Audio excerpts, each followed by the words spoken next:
Intimacy is about being known and the willingness to make yourself vulnerable to risk that another person will support you, let you in, not judge you. But you have to take that risk of opening up to that person, and that's where the intimacy starts. By the way, this is how you learn if someone's a friend or someone to date, because if they respond with, well, let me tell you about me, or, I don't agree with those, if someone doesn't bring you in when you're being vulnerable and intimate, they're probably not the right person for you to be friends with. You want that person to respond to you, wow, tell me more about that, or I'm sorry, that happened to me too, or they're engaged, and that's how intimacy is built.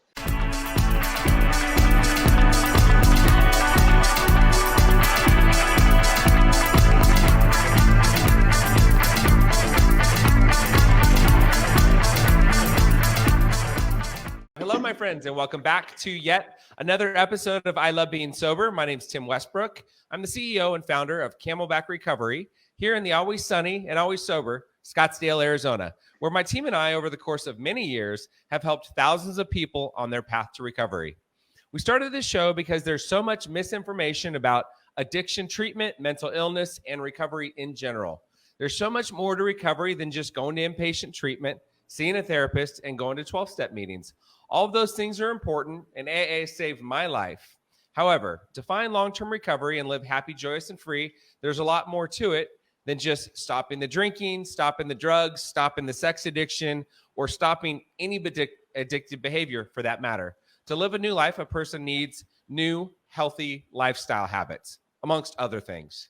And typically, this includes new eating habits, new exercise habits, new sleeping habits, new hobbies, new interests, new friends, self-care becomes a priority, and the list goes on.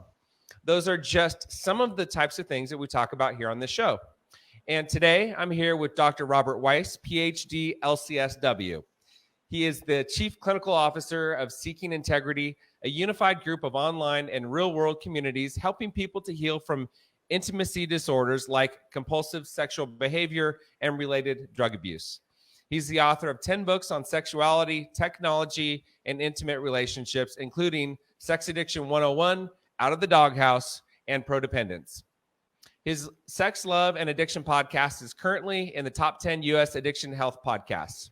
He also hosts a no-cost weekly sex and intimacy Q&A on Seeking Integrity's self-help website, sexandrelationshiphealing.com. The Sex and Relationship Healing website provides free information for addicts, partners of addicts, and therapists dealing with sex addiction, porn addiction, and substance abuse issues. Today, Dr. Weiss and I will talk about sex and love addiction. Dr. Weiss, welcome to the show. I'm so glad to have you here. Thank you, sir. Glad to be here. Thanks for reading that whole list of stuff that I've been doing. It makes me feel important. Yeah, you've got lots of stuff going on. I've done research on you, and I don't know. We talked briefly. You and I met in person back in 2017 briefly, and so yeah, I'm really excited to have you here. And so we'll start by just diving into it. So, what is an LCSW? Oh, well, I'm a clinical social worker. I was licensed.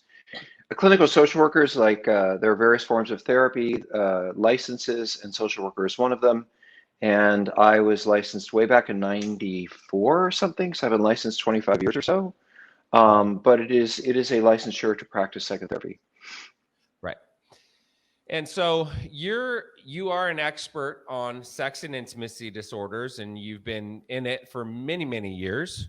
And what specific incident inspired you to be so passionate about sex addiction and intimacy disorders? Well, I think, Tim, anybody who knows me knows I'm passionate about anything that I get involved with. That's maybe part of being an addict is I'm very driven and very focused and used to be on the bad stuff. Now it's on the good stuff.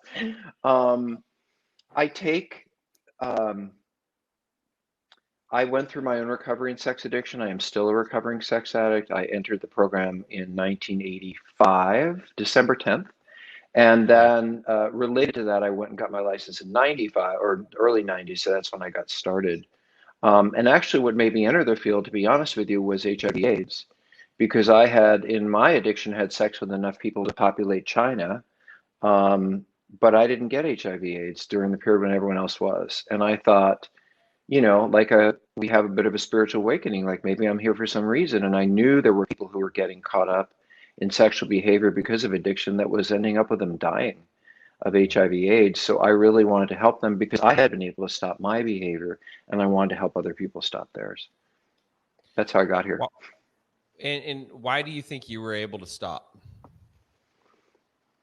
I think that any person who wants to stop an addiction doesn't stop because they want to not do what they're doing. I wanted to stop because there was something I wanted more. And I think that's, on one side, we say the pain of addiction. When the pain of addiction is worse than the pain of recovery, you recover.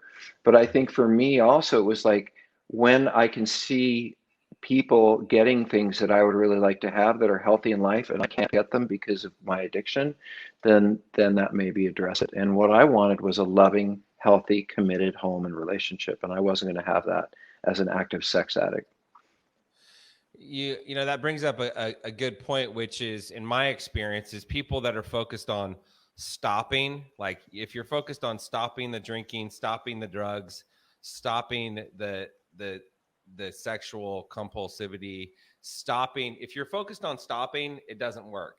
But if you're focused on the new life and what you want, that's when it works. Well, I think it's the same for recovery. In the early stages, I don't tell people it's really recovery is not about what you don't do. I mean, it's good to not drink, it's good to not use, good to not gamble, depending on your addiction. But recovery is much more about what you do. Where do you take yourself? What do you do to get support? How do you engage with other people? This is what recovery, and how do you enjoy your life? I mean, I think that is what recovery is about. I don't want to recover just to, sit at home and bake bread. Although bread is good, but I want to do other things. Maybe I do want to bake bread. I'm not sure about that.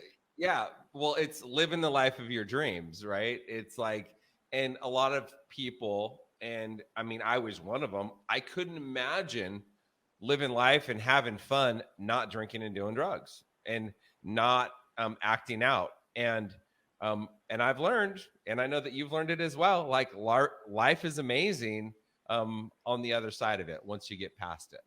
In a different way. I mean, life is amazing in a drip, drip, drip of good things and a drip, drip, drip of bad things. And I liked having everything all at once when I was an addict. I wanted it all Right. to be amazing. And I think what a friend of mine said is that a life well lived in recovery is just one notch above boring. And I think that's right. That's how life should be. A few highs, a few lows, but generally kind of stable and consistent. And that's not how I lived as an addict at all. Right. What is the definition of sex addiction? Well, I think the definition applies to any addiction, which is a behavior that I'm engaging in with or without a substance that is significantly affecting the functioning of my life. And yet, despite the fact that it is hurting my family, my work, my, whatever it is that it's destroying my health, I continue to do it and I continue to obsess about it. Most people make a mistake and they learn and they don't do something again. Addicts make mistakes and we think, well, that felt good. I won't look at the bad part. I'll just do the good part over and over and over again. Yeah. But unfortunately, their families fail, their marriages fail, their education. That's addiction. Is your life fails as a result of it, in my mind. Right. Now there's sex addiction and there's Oh, right. love. There's sex Sorry, that addiction. was the question. I didn't really answer that question. Let me go back no. and say that. But so in sex addiction, what I see is people losing their relationships. Especially marriages in particular. I see a lot of marriages get destroyed. I see people looking at porn in the workplace, they get fired. I see people, caught up in prostitution stings. And so when sexual behavior or relationship with porn is causing significantly negative problems in life, and the behavior doesn't change, it's an addiction like any other addiction. Right. And there's a lot of people out there that they look at porn. It's like, what's the problem with looking at porn? Is that a question? That's a question. I don't think it's a problem. I think lots of people look at porn. I don't have a problem with people drinking. I think having a Right. glass of wine or even getting drunk on New Year's is fine. It's just if you have certain emotional vulnerabilities, then you're not going to be able to do casual, pleasurable things in the same way as healthy people. Addicts grab onto to intensely arousing, distracting, and stimulating behaviors for different reasons than healthy people do. I turn to compulsive sexual behavior not to have a good time having sex, but to escape a really difficult emotional life. Right. So I think addictions often have a secondary gain, if you will, which is other people drink to be social. An alcoholic drinks just to feel okay. That's a Right. big difference. It's the solution. Yeah. Okay, so now you have the sex addiction and you have the love addiction. What's the difference between sex and because what's the difference between sex and love addiction? Well, I think love addiction is graduate school for sex addicts. Okay. So sex addicts, we objectify body parts. And when we can have access to those body parts, it empowers us. We feel important and special. So if I can get that great butt or those amazing arms or that beautiful face to be with me and have sex with me, then I'm important and special and worthwhile. Somehow we validate ourselves in a way that's empty through that kind of behavior. But love addiction is more using people, the whole person as an object to fill the emptiness and loneliness inside of you. And so you fit that person into you to make yourself feel better. But for love addicts, it isn't as important who they are. It's more important that they fill an emptiness in them. And then when you're with that person a few months and you realize, oh, that's not who I thought they were. They're not filling this emptiness inside of me. Then you tend to rage at them or leave with them or move on to someone else because you're really not interested in that person. You're interested in what they do for you. That's love addiction. And I've heard some people talk about sex and love addiction, and it's they only have one person that they've had an affair with. So it's not like they're having multiple affairs with multiple people. They're just having one affair with one person. Good for them. I mean, it seems like a problem to me. It seems pretty obvious to me, but can you answer that? Sure. I don't know. Well, first of all, if the question is that an addiction, I can't tell you. I mean, lots of people have affairs, I think that what I call an affair is immature. What I call people in committed relationships who go out and have sex and hang out with other people romantically is immature. Immature because they don't keep their partner in mind when they go out in the world. They're just all on their own, like some little kid in a candy store, and they're not thinking, I shouldn't be eating all this. So yeah, I'm sorry. You wanted to find that a little further, and I can answer a little further.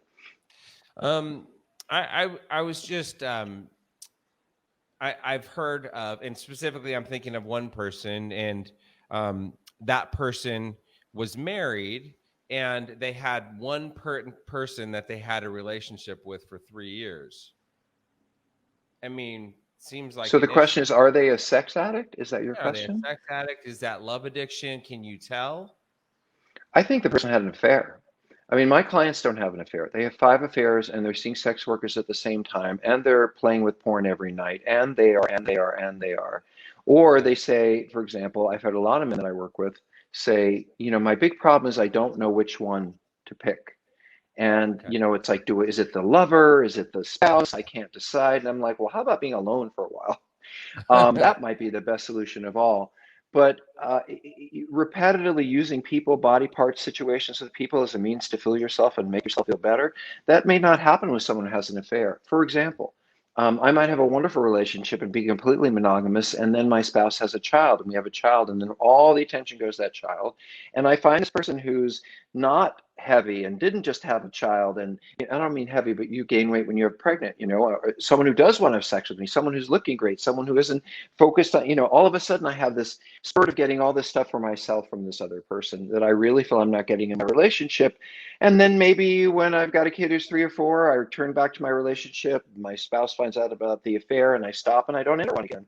That's someone who, for whatever reasons, was vulnerable to leaving their relationship because they're needy and they weren't getting what they wanted when they had a baby. And so they turn to something else to get some needs met. That's different than someone who's a sex addict. That's someone who had an affair. Okay. And would you say that's more along the lines of codependency? Well, I don't believe in codependency. I don't think it exists. And I actually think it's an incredibly pejorative, negative form of, I don't know, whatever it is. It's not real therapy that I think needs to be eliminated. So I wrote a book called Prodependence because I think that partners of spouses, people who love addicts should not be picked apart when they walk into treatment. They shouldn't be asked what's wrong with them and what your childhood and blah, blah, blah. I think people who finally get that finally love an addict and get them into treatment, I think we should celebrate them and say what a great job you did hanging out with that person, how amazing it was you stuck by them, how difficult they were, and how great love is. And I think partners and spouses and family members need to be validated for having done everything to hang out with that addict. So the idea of evaluating the mental health of or psychological health of a partner or spouse of an addict just because they're with a partner or spouse of an addict, I think is cruel at best. And at worst, it just follows what addicts have always done, which blame their spouses, and then everyone blames their spouses. Well, if she wasn't this and he wasn't that, then I wouldn't drink, then I wouldn't this. No, you're going to drink if you want to drink, because you want to drink. I think codependency gave a lot of addicts the excuse to say, well, if my partner wasn't so codependent, I wouldn't keep running. You drink because you want to, So, and we've always blamed spouses in a whole variety of ways over the years. So I've opened up a completely different avenue, a 180-degree turn on codependency, and there isn't going to be any going back, I don't think. Okay. So I've seen many alcoholics and drug addicts, and I've seen them move from substances over to sex addiction, porn addiction, sugardaddy.com. I mean, I'm in an AA meeting and I see these men and and it seems like their addiction has moved. Do you see that often? Well, I can't judge, what any individual is doing, but I do know addiction is a game of whack-a-mole, and you hit the food thing and then someone starts gambling. You hit the gambling thing and then they're getting high every day. And, addiction as we know it is it's the part that shows over the water. It's the tip of the iceberg. What's underneath, the unhappiness, the trauma, the issues that are there, they can drive any addiction.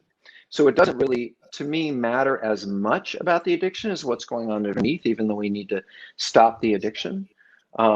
So yeah. Okay. Is there more to that?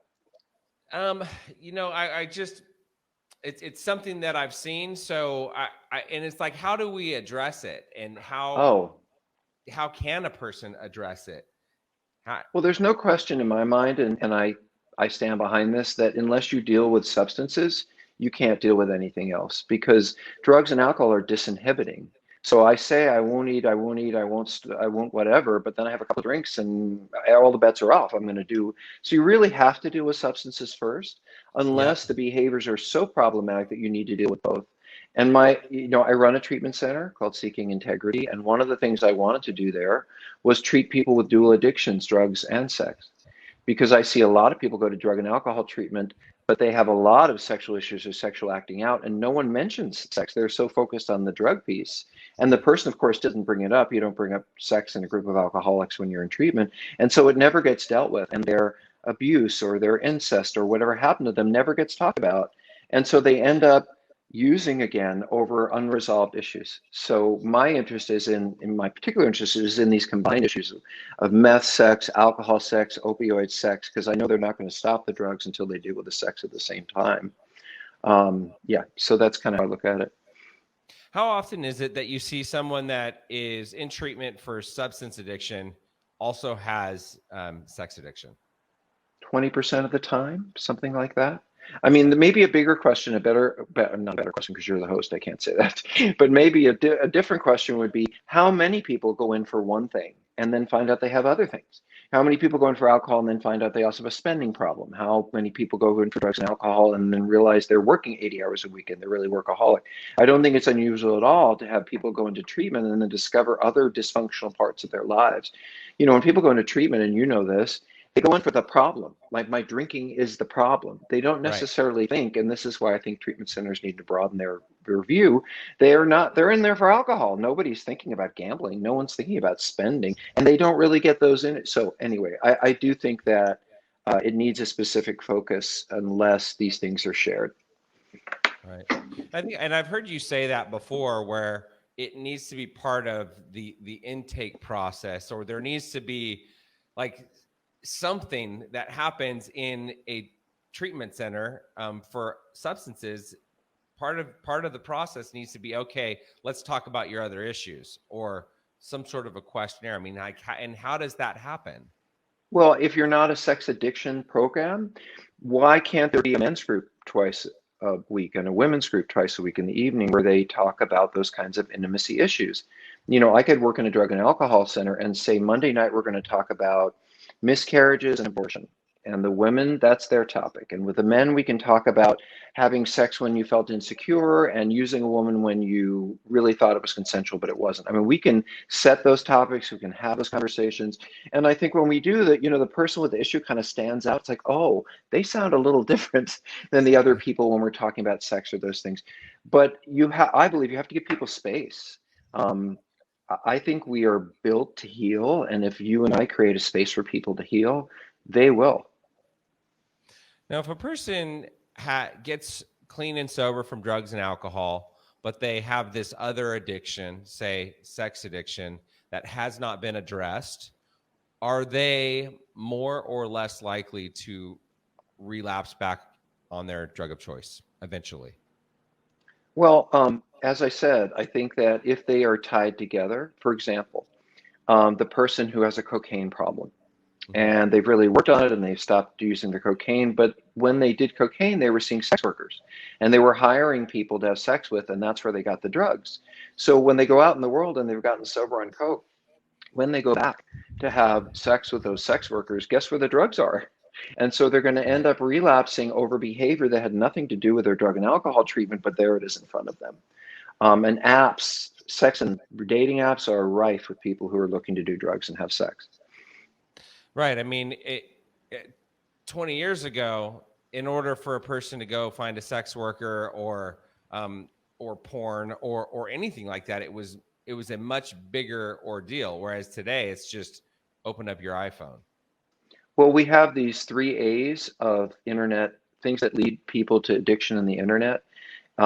And they are, just to say them, accessibility, which we didn't have in the past. If I wanted an adult magazine, I had to get in my car, go to a bookstore, whatever it was. So accessibility, anonymity, because I'm there on my phone, you don't know what I'm looking at. Yep. And affordability, because those porn and all that used to be expensive, and now you can go online. Even sex workers, to be honest, you can go online and find them for $1.99 a minute. I mean, so it's a whole different ballgame in terms of accessibility, affordability, anonymity, and that seems to be what drives online addiction.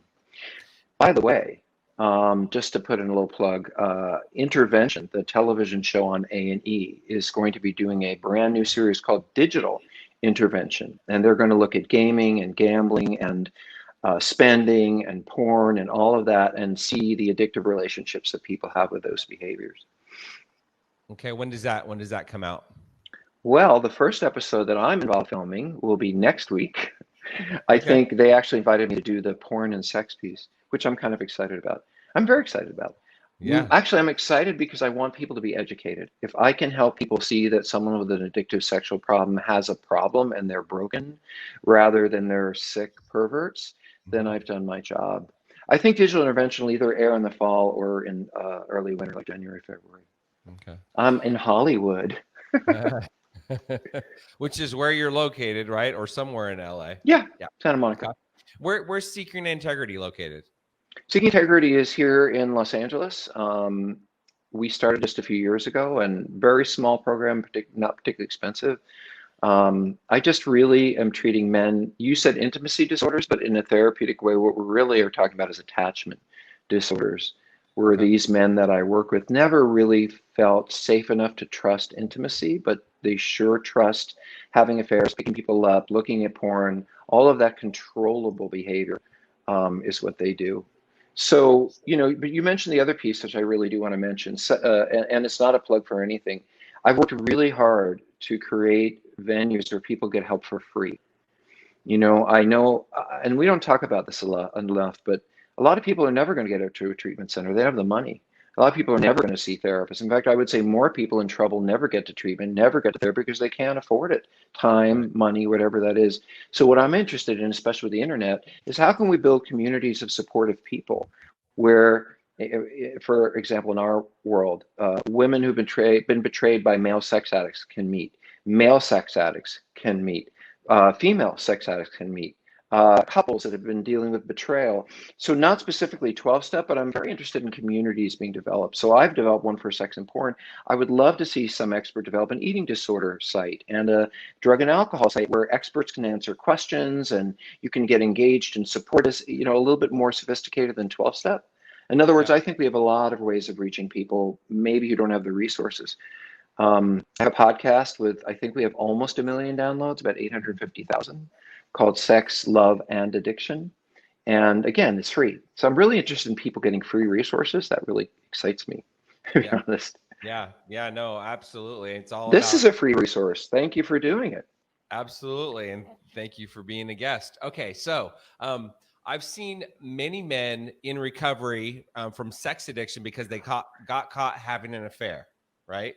Um, but they don't really believe they have a problem. And do you see this where people are they're in treatment because they got caught having an affair, they got caught doing something, and they basically don't want to get divorced, and that's the only reason they're in treatment? Okay, so Do I've you? been treating male and female sex addicts for 25 years, Uh-huh. and I have probably seen 800, 1,000 people with this problem. And let's Okay. say I've seen 800, Hmm. okay? 50 females, 100 females, and 700 men. Right. I would say that if it was 800, that 780 of them came because they were in trouble, and Okay. 20 over 25 years came because they wanted to be better people. People go to treatment because they're in trouble. You know, it's funny when the media says, like, I think they just went as an excuse. You're right. Yeah. They went to get out of trouble, to have people so feel sorry for them, Yep. to, Yep. to hopefully, but who cares? My interest is in what happens when they're in treatment, not what motivates them to go. And so generally what motivates heterosexual men to go is they're going to be, a wife has just had it and she's Hmm. not going to take anymore. But and I mean, it's not one thing. It's affairs and it's porn and it's finding things out over years. And by the way, this speaks to the financial issue, because if you're a woman who doesn't have the resources to leave that man, if you need the money, if you need him around to pay the rent, you're just going to have to put up with it. It's only the women who have the ability to say, and not all sex addicts are male, but nonetheless, majority. Um, if a woman doesn't have the resources to say, I'm divorcing you or I'm leaving you, or then she's going to be stuck with it, which is really painful and difficult. Hey, you know what? I wanted to go back to a question you answered earlier that I remembered, because as I said, I'm getting old and I don't remember things. You are asking about addicts like going into an AA meeting, and you were saying how some of them will start flirting with people, or some of them, and are they turning to another addiction, I think is what you were kind of talking about. Yeah. Do you see addicts and alcoholics, substance abuse addicts, move from the substance over to sex addiction? Well, okay, so first of all, most sex addicts who are substance abusers will say that they had problems with intimacy and sex long before they ever had a drinking or alcohol problem. And they realized that when they stopped drinking and using, that those issues pre-existed before the drinking and before the drinking and the drugs. So in other words, I knew I had issues with sexual stuff and compulsivity related to porn when I was 14, but I didn't start drinking until I was 19, like something like that. But the other thing is, people who are just stopped drinking and using, they are hungry to escape. They are hungry to find an emotionally intense, distracting experience. Do you know how many addicts enter treatment not smoking and leave treatment smoking? Well, not treatment, but certainly go to meetings. All of a sudden they're smoking, they're eating donuts, they're drinking Coke, and they're hitting on people. It's like whatever I can put in me to escape in the way that I used to escape emotionally with drugs and alcohol, I'm going to find. Now, you and I know also that sometimes people will like do a lot of that picking up, 13th stepping, whatever you want to call it, in their first year. Yeah. But once they've kind of calmed down and they're more focused and they will stop all that other crazy behavior. And some people have found they have another addiction. Right. So you were talking about intimacy earlier, and so I have a question on that. A lot of people, they think that intimacy and sex is the same thing. What's the difference between intimacy? Because I can tell you that before I got clean and sober, I didn't have intimate relationships. And the first real intimate relationship I ever had was with my sponsor. And that was when I learned intimacy, and it's not sex. So let me hear But it your happened. what was that? But it happened for you But and it this happened. person, and you didn't Yeah. have sex. Right. So how do you achieve it? What is it? Is that what Yeah. you're asking? What is it? So this Yeah. is a What, great what question. what's the difference between intimacy and sex? So intimacy has to do with a connection to other people that may or may not involve sex. Intimacy, sexual intimacy is one form of intimacy, but it's not the only one. And it's certainly, actually, there are a lot more that are just as meaningful. Intimacy is the experience of making yourself vulnerable and being known. So if I said to you, can I give you an example? Do you mind if I tell a little teeny story? I don't know how much time Tell we a have, story. but so I went to Yeah. the doctor not too long ago. I had an elbow problem, never met the doctor before. And he knows I'm a sexologist and a therapist. I never met him before, but he said, do you mind if I ask you a question while he was working on my elbow? And I was like, sure, go ahead. And he said, well, I'm 60 and my wife's 45 and I'm worried about performance. And do you have any thoughts? And he knew what I did for a living. And I thought, and he wasn't trying to use me or take advantage of me, like get all the information. He was just asking a question. And I thought, I really like this guy. I want to go back and see him again. And the reason is he had made himself vulnerable to me. He had talked about something that was intimate, sexuality with his wife. He turned to me in a very innocent way, asking for support. And I felt closer to him because he had made himself vulnerable. So this is the opposite of what most people think. In group Right. therapy, like, well, what if I say this? They're all going to hate me. The reality is, if you say something that's very meaningful about yourself and even something that's hard to say, most people will move toward you. And that means you're building intimacy. So if I reveal to you stuff that the friends create intimacy by talking about their shared issues. And, the person I'm intimate with, they don't abandon me, they don't leave me. They support me in learning more about me, even if they don't like what they're hearing. And so sexual intimacy is one form of intimacy, but really intimacy is about being known and the willingness to make yourself vulnerable to risk that another person will support you, let you in, not judge you. But you have to take that risk of opening up to that person, and that's where the intimacy starts. By the way, this is how you learn if someone's a friend or someone to date, because if they respond with, well, let me tell you about me, or, I don't agree with those, if someone doesn't bring you in when you're being vulnerable and intimate, they're probably not the right person for you to be friends with. You want that person to respond to you, wow, tell me more about that, or I'm sorry, that happened to me too, or they're engaged, and that's how intimacy is built. How can a person learn? How can a person learn intimacy? Practice. How do you learn anything? Right. I went to 12-step meetings because that was a not a freeway, a no-cost way for me to walk into a room and practice getting along with people. And I mean that because part of what happens in 12-step meetings, you go out for coffee after, you talk with people, you're a sponsor, so you become responsible to someone else, someone sponsors you, so you learn how to have a dependent relationship with someone as authority. You bring coffee every week, which means you learn accountability and structure. So there are all of these, people think 12-step programs are about following those steps and going to those meetings. To me, it's a much more sophisticated social and relationship learning experience. And what I love about 12-step meetings is I can walk up to you and say, hey, I'd like to be your friend, blah, blah, blah. And you can say, screw you, I don't like you. And then I can go on to the next person and say, gee, maybe, in other words, there's endless numbers of people to practice getting close to and getting to know. And I think those kinds of environments for addicts who tend to isolate is a really good place to practice. Right. Yeah, and my experience was the same. I learned intimacy in 12-step meetings. I learned connection, real human connection. And I moved to I talk about how I moved to Arizona in 2006, and from 2006 to 2011, I was in my addiction, and I had a bunch of surface level relationships.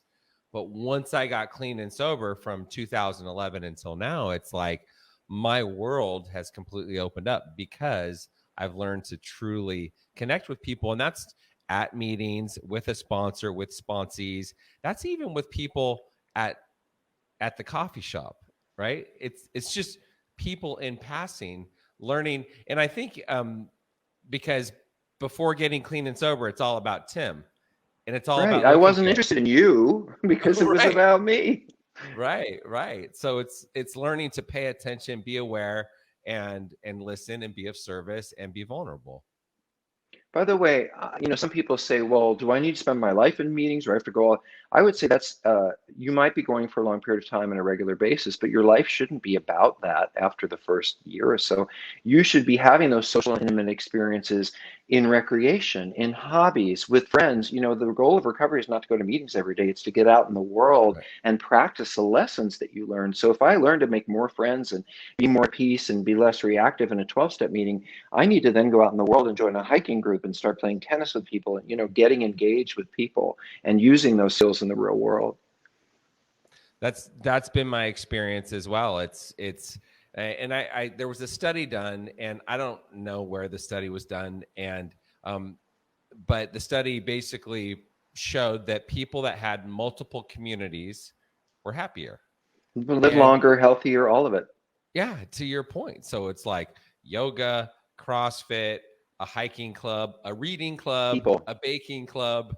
Like, Well, I hate to tell you this, but human beings were never meant to live in an apartment on the 38th floor by themselves and not know their neighbors. That's just not for all of humanity. We've grown up in communities. It's auntie across the street and grandma who's upstairs, and we thrive in community.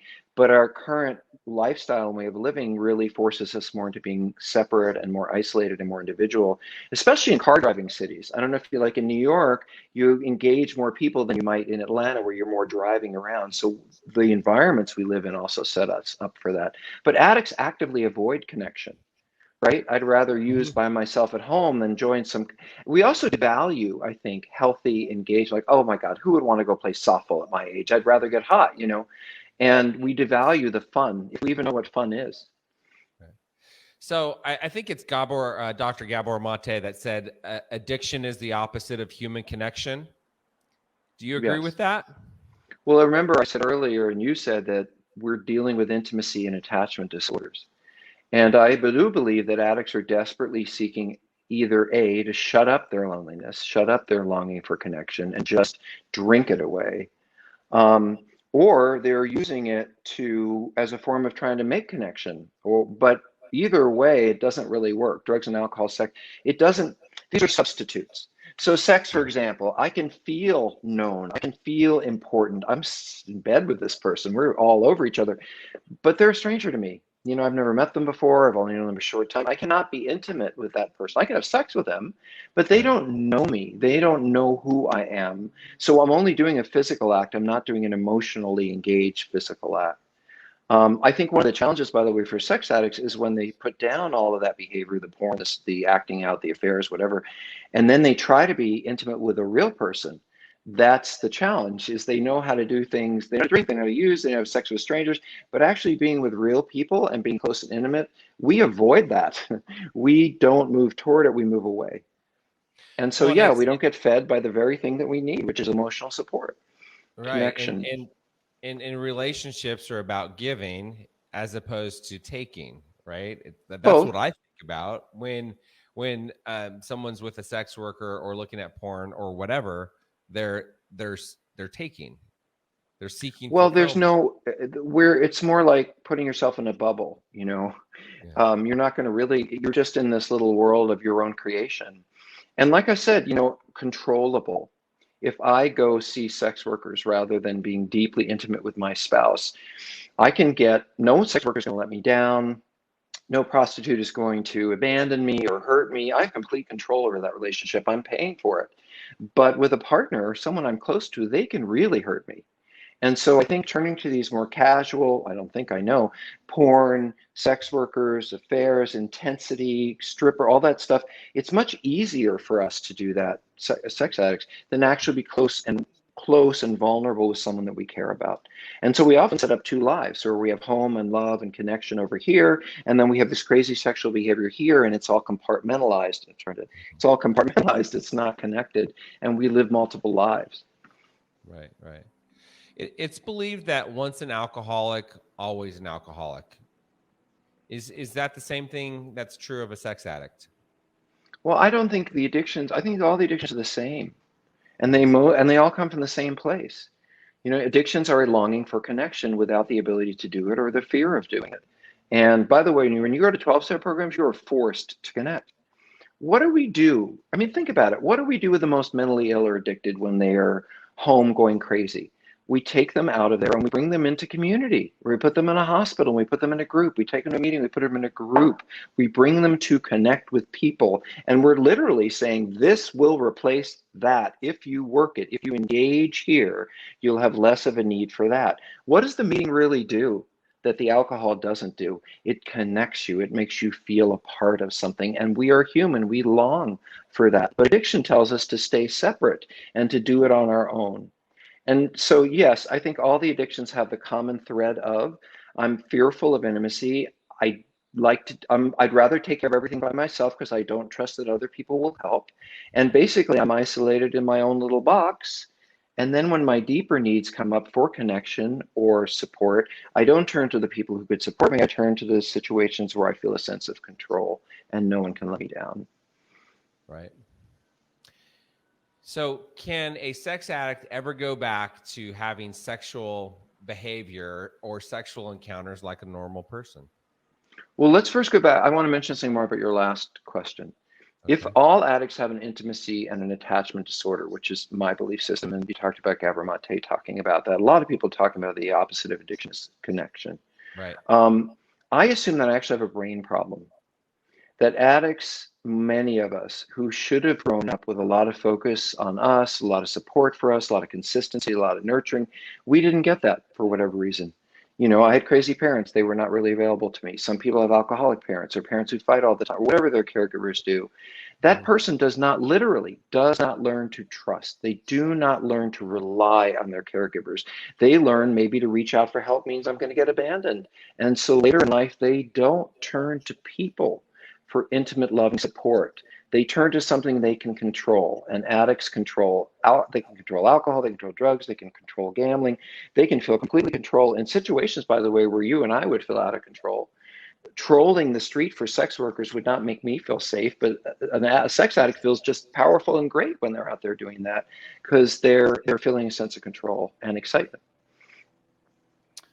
Oh wait, no, that was your first question, and what? Go back to the second one so I can answer Okay, that. that was the first question. Right. So now the second question. So can a sex addict go back? They say that an alcoholic can never go back to drinking like a gentleman, right? So can a sex addict ever go back to having sex like a regular person? Well, this is one of the challenges of having an addiction in an area that is a naturally occurring issue. So we all eat. We need to eat. Eating is a naturally occurring thing, and we need to do it. Sex is a naturally occurring experience. I don't want people to stop having sex. I want them to have healthy sex.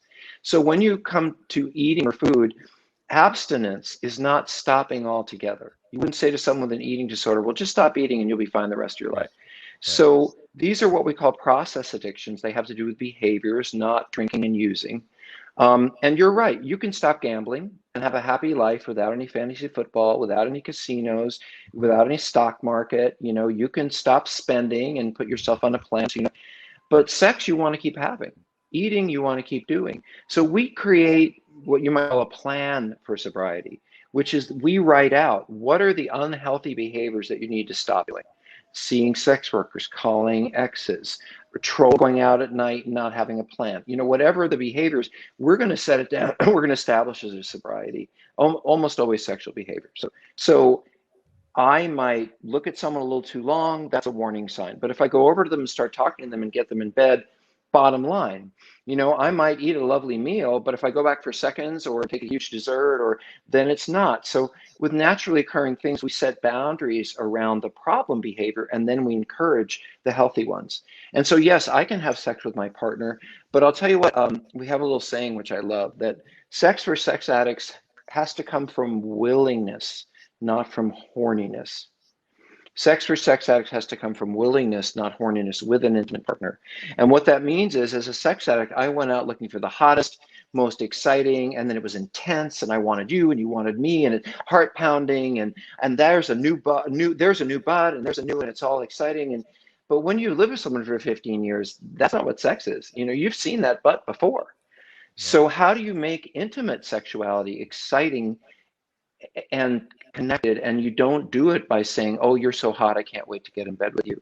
You have to find other ways, and I would say be willing to find your way into sexual intimacy in ways that you haven't as a sex addict. And that takes working on your fear of intimacy, which most addicts I know have. Right. Okay. So yes, you can have sex, but not all sex. Right. It's learning intimacy, learning connection, and it's not the high, right? So Right. if you're chasing the high, and I guess maybe that could be a rule of thumb. If you're chasing the high, then you're kind of going into territory that could be a slippery slope. Well, it's more like we're looking at the behaviors that have already caused problems. Like when I work with someone, I ask them what they want in life. You know, do they want a family? Do they want their marriage to work? Do they want work? And then I can say, well, what sexual behaviors are not supporting that? Well, I'm looking at porn 3 hours a day. It's really hard to get through school. Okay, well, this is your goal, but what you're doing is working against it. You know, how do we figure out to move? Or I'm having sex with strangers, but I really want to have sex with a partner. Okay, how do we get you from here to there and not have you go back to the old behaviors? So that's kind of like it. Gotcha. Is sex addiction genetic? I think the capacity and vulnerability for addiction is genetic. And what I mean by that is some people come out of the womb and they're calm and they're fairly they don't make a lot of noise when they're baby, you know, parents love them, and they're fairly calm and patient people. That's how they came out of the womb. That's their genetic piece. Other people come out anxious, more fearful, less connected. You know, people are all different, and we're all different at the moment of birth all the way through. And so the person who had a depressed mother might have some genetic issues, had issues going through their family, like uncle was an alcoholic and grandma wasn't. You know, when you're going to see those genetic predispositions, yes, you're going to see a predisposition toward either psychological disorders or addiction or both. Gotcha. Is there a question that you've always wanted to be asked, but the interviewer never got around to it? Well, one of them is, can women be sex addicts? Because we often talk about men, but we don't talk about women. Right. So there's one. And the answer is yes. So can women be sex addicts? Yes. I have run it. I think I opened one of the first treatment centers just for women with these issues. And interestingly, by the way, women will often bounce back and forth between food and sex. So they'll gain a whole bunch of weight when they're in a relationship, literally push that person away. And when they're single, they'll lose all the weight and run out there and pick up everyone they can find, and back and forth and back and forth.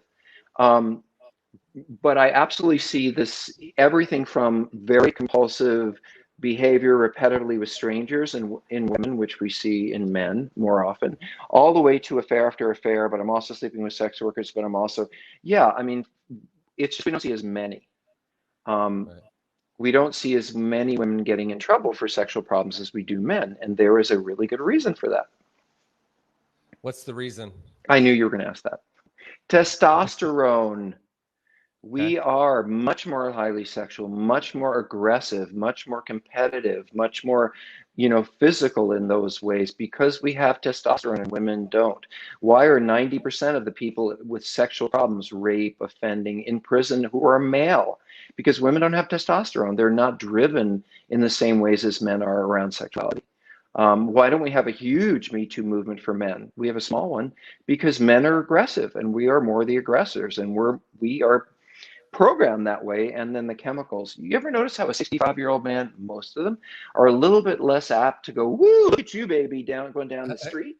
That's not just aging. That's the hormonal situation has changed. And I'm not so driven to look at that, and touch that, and talk to that. It's just not that important to me in the same way it did when I was 23. Right. Now, my experience is that so women are more likely to have eating disorders and men are more likely to have sex addiction. So why do you think men are less likely to have an eating disorder? Well, I think, and this is not research based, it's just how I would put it, I think men tend to act out. So men act out with sexual behavior, they act out with violence, they act out with stealing. Men tend to act outside of what's healthy for them out there in the world. Women tend to more act in. So they get depressed. They stop being functional. They eat and do things that make their life more insular, more not so much have it. So women more tend to have problems here. Men tend to have problems out there. Not that can't be different, but women are soothing themselves and regulating their mood with food. They're not rushing out there for intensity with sex for the most part. And that just simply has to do with how we're built as men and women. But yes, women are out there struggling, and especially with porn. I don't know if you know this. I do a free group every week. I have for years I've been running a support group for many years. I do it as service, about 6 years online, volunteer. And for 6 years, I have seen 50% of the people in that group, women. 50%. Now I go to a 12-step meeting for sex addicts. It's 90% men. But when you go online, you find that women feel safer in community online. Women don't necessarily want to go to a church basement on a rainy night and sit with 9 guys who have sex problems, but it's just Right. not, but they go online and I find a lot of women. So I think that they're finding we are going to see a lot more female all kinds of addicts showing up for help because they don't have to walk into a church basement at 9 o'clock at night. The internet has offered women a lot more opportunities to heal than they had before, in my opinion. There's a treatment center in Tucson, and they have a program called intimacy for intimacy. It's called intimacy disorders. It used to be sex addiction, but now it's intimacy disorders. And it's like women felt. My understanding is that women felt safer once it was called an intimacy disorder. Mm-hmm. Is that? Well, think about this. If I'm a guy and I'm having a lot of sex, and I don't really tell people the bad parts, I just tell people the hot sex I'm having, I'm going to be called a stud. People are like, wow, that guy's cool. He gets laid all the time. Right. But if I'm a woman and I'm out there having a lot of sex, I'm going to be called a slut. I'm going to be called a whore. And so women already intuitively know what people think about them if they're out there having a lot of sex. So it's much harder, by the way, speaking, for a woman to come out and talk about it because she's not going to be the player. She's going to be the bad girl. And our culture already knows that, acknowledges it, accepts that. So I think there is an important reason why we look at women and men differently who have these issues, for sure. Right. How can people find support? And I know you already mentioned this earlier. How can people find support if they are struggling or if a loved one is struggling with sex addiction? Well, there are endless support groups online. I mean, sex and relationship healing is one of them. But every 12-step program is online. Sex and Love Addicts, Sex Addicts Anonymous. Now, by the way, there are programs for porn, people with porn problems. There's Sex and Porn Addicts Anonymous. There's Porn Addicts Anonymous. So there's all of that. And I want to say something else about porn. So let's go back to your question. Can you repeat that so I don't miss it? How can people find support if they're struggling or if a loved one is struggling with sex addiction or porn addiction or anything around that? Well, educate yourself. I mean, it's true that there's a lot of fake news online, but if you look for experts, and I mean, this is where you need to look. Look for the person who has the PhD. Look for the person who has the educational experience. Look for the drug and alcohol counselor. Look for the people who know what they're doing and read and learn. Also, YouTube, I think, is a great place to have professionals talk to you and learn from you and all that kind of stuff. We offer online courses where people can learn how to work on this stuff. I just think of the internet now, there's so many opportunities. Really, there's whole communities for men with porn problems, like with thousands of people in there going every week trying to change their behaviors. So the gift of the internet in part is that there's so many places you can go and so many places to learn. It's funny, I just want to say this silly little thing. I mean, it's so silly, but you and I often recommend a book for someone to read. I think this would be helpful if you read this book, Addicts and Partners. I was talking to someone today and I realized I can tell them to get it right this minute. And by the time we're done with this conversation, they'll have the book in their hand. And little things like that have changed my world in ways that really help people. So anyway, I'm a huge fan of accessing things online. Education is the best way to start. Where can people find you? How can they find you? Well, I'm not hard to find. If you type in Dr. Rob Weiss, you will find, or type in Rob Weiss and sex, and you will find, you don't need to go much further than that. If you want to write me a note, I'm rob@seekingintegrity.com. The podcast is sexandrelationshiphealing.com. The treatment center is Seeking Integrity. And our free website for support is sexandrelationshiphealing.com. So there are lots of ways to find me. And you will find me on Digital Intervention, probably in January. I'm excited about that. All right. Look for Digital Intervention. Okay. Yeah, awesome. I think for parents out there who have kids who are really struggling with social media and the internet, I think digital intervention stuff is actually going to be very helpful. Okay. Dr. Rob, thank you so much for being on the show. I appreciate you. I learned a lot, and I hope our listeners learned a lot as well. And I love being sober. So thank you for naming it that, and thank you for inviting me in.